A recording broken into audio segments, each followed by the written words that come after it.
Hello everyone and welcome back to my show. I just wanted to talk about Carson McCullers because I finished the very short novella and short stories Ballad of the Sad Cafe yesterday, sitting in the garden. I'm on the edge of my chair here because Socks has colonised it.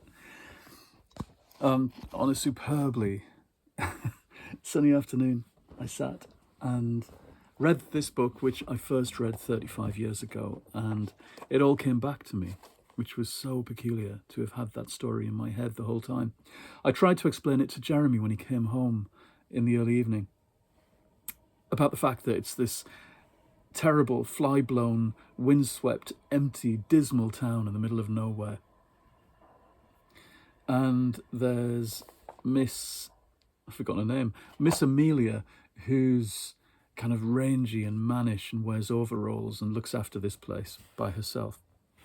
And 10 years ago, she had this terrible marriage to a man who turned out to be a murderer and a robber who's now in prison. And she's alone in this dismal town. And then one day, a cousin turns up, and he's this hunchback dwarf who lopes into town and moves in with Miss Amelia. And she seems to fall for him. He's a terrible dwarf. He causes trouble. He stirs shit up between the people who come to her house each evening, because her house gradually turns into a cafe, and she serves hooch that she's been brewing in this illegal still in the backwoods, and she puts flowers on the tables and starts to entertain everybody in her kind of gruff way. And years pass, and she's still devoted to this terrible dwarf whose name I've forgotten. Why do I always forget the names of characters? And we get to know everybody in the place. And then eventually the husband returns, and the dwarf, it sounds awful calling somebody the dwarf constantly, the hunchback, as she calls him, the hunchback, transfers all of his affections to the terrible husband. And Miss Amelia has to put up with this, and they all move in together, and it snows and tensions rise, and there's various episodes, including a spell of food poisoning when people defrost or kill their pigs too soon. And then it gets warm and they all eat contaminated meat. It's grotesque. It's the southern grotesque. And eventually she gets so fed up with this ex-husband that she organises a boxing match, and the two of them go at each other, hammer and tongs, and of course it all ends badly. It's only about 80 pages long. So I'm explaining this story to Jeremy in the kitchen, and he says, why is it so good? What is it about her writing that's so good? And actually, I'd been thinking about that a lot, and about the sensitivity of her writing, which sounds a bit wussy. It sounds a bit like when at UEA you'd have various people extolling the virtues of fine writing, and it used to get right on my nerves. This slightly fey way of talking about fine writing, which sounded a bit like kind of fancy calligraphy or something to me. When I talk about Carson McCullers having this sensitivity, it really is about sensations felt inside the body and how she accounts for them. And there's two fantastic examples in this. There's one where she talks about booze and this illegal hooch, this moonshine that Miss Amelia brews up, and about the truth of somebody, I forget which character early on, how some men reveal the truth of themselves when they're drunk, and she compares it to invisible ink that we made as children out of lemon juice, and you'd write invisibly on paper, but hold that paper up to a flame, and the words stand out in brown ink suddenly. And she describes the way that booze will fire a man's soul until the truth stands revealed. And that was just astonishing, really.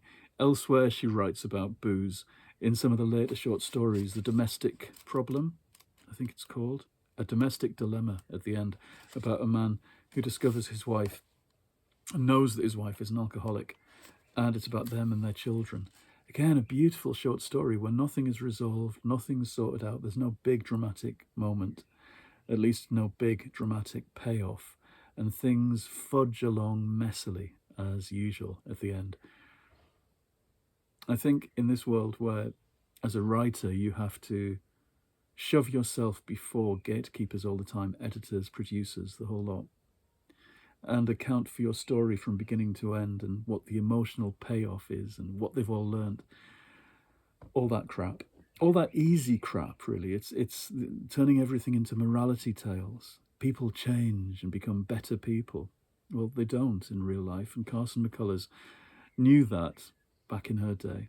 And it's such a relief to return to a writer who leaves things in a state of truthful indeterminacy, who leaves us with mixed feelings and ambiguities. The other sensation thing that she describes is the fact that Miss Amelia brews not just booze, but remedies. She's the town's doctor. She makes the medicine first, then tries it out on herself and listens inwardly to what's happening inside of herself, which organ is being attacked by this poison that she's made. And she, Carson McCullers describes her face as Miss Amelia tries to work out what's going on inside and what an inward pain signifies. And that to me seems like the essence of fiction as well. That when you write about people, you're trying to work out what their inner demons and their inner pains actually signify, what the physical sensations that they live through really are about. Later on, when she feels a pain of betrayal, there's a wonderful thing about it's not just felt on the skin like ordinary betrayal. This is something inside, organic. And I've forgotten all of this about Carson McCullers. I remembered the atmospheres, these kind of grotesque characters in a desolate wilderness. You get a similar feeling in things like The Heart is a Lonely Hunter and The Member of the Wedding. And I remember reading them in my early 20s, and loving the characters and loving the embarrassment as they jibe at each other. That's what they do. They prod and jibe at each other cruelly. She writes about cruelty and about people suffering from other people. But I've forgotten how true it feels deep down, and how quickly she does all of that. It feels like very strong sketching in pencil at times. And I love the way her narrator, who seems to be a kind of character who lives in the town, knows all the people, but never declares themselves, never is a character in the scene. They're a kind of implicit narrator who's a townsperson. The way they will say, this is what you need to know, this is how they got together, this is how the hunchback came to town, then 4 years passed, and the next thing you need to know is, and we are directed very deftly through the story. Again, that business of gaps in the story that we fill with our own imagination. And so something like an 80-page novella can swell to the size of an 80,000-word novel in our heads. Really wonderful writer, and I'm so glad. I think it was Sam at Book Club suggested this. I was so glad to get the opportunity to be made to go back and reread her, because I wouldn't have gone back to find this on my own, I don't think. And I'm daft not to. Interesting couple of rereads. In the last week or so, to go back to Redwall and realise that I really love that book in a way that I didn't when I first read it. And similarly with this. It's interesting. The really good books have more to get out of them.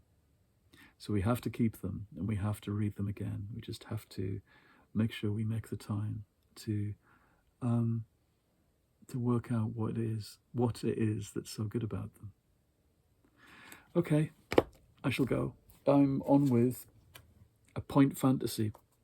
I've returned to this series from the 90s, Brogue the Stoop by Joe Boyle, with a Brian Froud painting on the cover, which makes it look like Dark Crystal or Labyrinth, and that's exactly how it feels. It's set in a world of completely alien beings. There's nobody and nothing human here.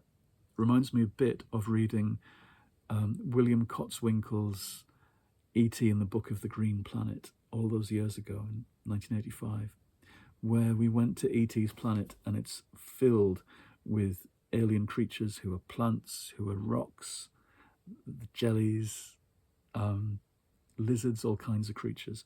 And I love that. I love feeling that I'm in some kind of fictional world that's filled with properly alien creatures. It's like the Web Planet in Doctor Who, where everybody's a giant bee or a giant ant. Yeah, that feels properly transporting, and a nice change after Carson McCullers, that very human, gritty world, to go into something adventuresome in a different world altogether. Okay, I'll see you again quite soon. Bye-bye.